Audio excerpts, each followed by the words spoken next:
අයිබෝන් යාළුවනේ ඔයාලට කොහොමද?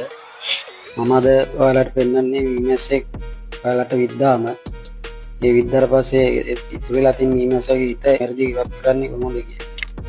ගොඩක් කට්ටිය මීමැස් ඉදගත්තට පස්සේ නැදෙනවත් කමට ඇඟිලි දෙක පද කරලා විතේ අයින් කරන්න ගිහිල්ලා ඒ විතේ තියෙන විස සම්පූර්ණයෙන්ම ශරීරයට එකතු කර ගන්නවා නැදෙනවත් කම නිසා.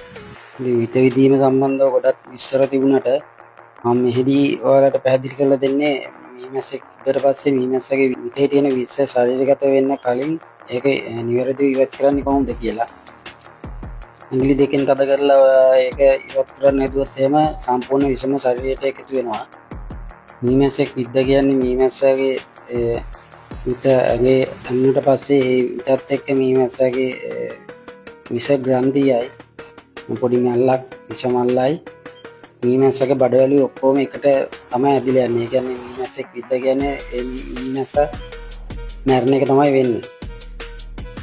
එයාලා ඉතින් අන්තිමට තමයි ඔය වැඩේ කරන්නේ. මරාගෙන මැරෙන ප්‍රහාරයක් තමයි දියත් කරන්නේ. ඉතින් ඒ විස ග්‍රන්ථිය එක්ක තියෙන විත ශරීරයට යනුනට පස්සේ ඒ විස ග්‍රන්ථියේ තියෙන පොඩි පේශි ටිකක් ඒ පේශි වලින් කරන්නේ ඒ විස ග්‍රන්ථිය ඇතුලේ ඒ මල්ලේ තියෙන විස පම්ප් කරන එක.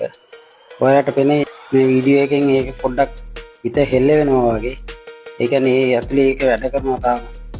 මීමැස්සගේ ශරීරයෙන් ඒ විත සම්තාවේ නැති වුණා. ඒක වැදුනට පස්සේ ඒක දිගටම ඒක ක්‍රියා කරනවා. ඉතින් මේ විස ශරීරයට එකතු වෙන්න කලින් ඔයාලා මොහත් පිහිතලයක් හරි නැත්නම් මොහත් තලයක් අරගෙන මේ පේන විදිහට විත වැදිලා තියෙන පැත්තෙන් සමට තද කරගෙනම කට්ට පිටපැත්තට හිමීට තද කරගෙන තල්ලු කරගෙන යන්න ඕනේ. එතකොට විස ඇතුළට එන්නේ නැහැ. කට්ට නිකම්ම ගැලවිලා යනවා. ඔක ඇඟිලි දෙකෙන් තද කරලා ගැවුවා නම් අනිවාර්යයෙන්ම මල්ලේ තියෙන විස ටික ඔක්කොම කට්ට දෙකේ ඉන්ජෙක්ට් වෙනවා හැමත. මොන විදිහට තමයි විත අයින් කරන්නේ මීමැස්සන්ගේ. මේ මාංශ පේශීන් වැඩ කරනවා. තවමත් ඒක විත ගැලවලා ඉවත් කරත් පොඩි වෙලාවක් මේ මාංශ පේශීන් තවමත් වැඩ කරනවා. ඉතින් ඔයාලට ගොඩක් ස්තුතියි මේක ඉවර වෙනකම් නරඹුවට.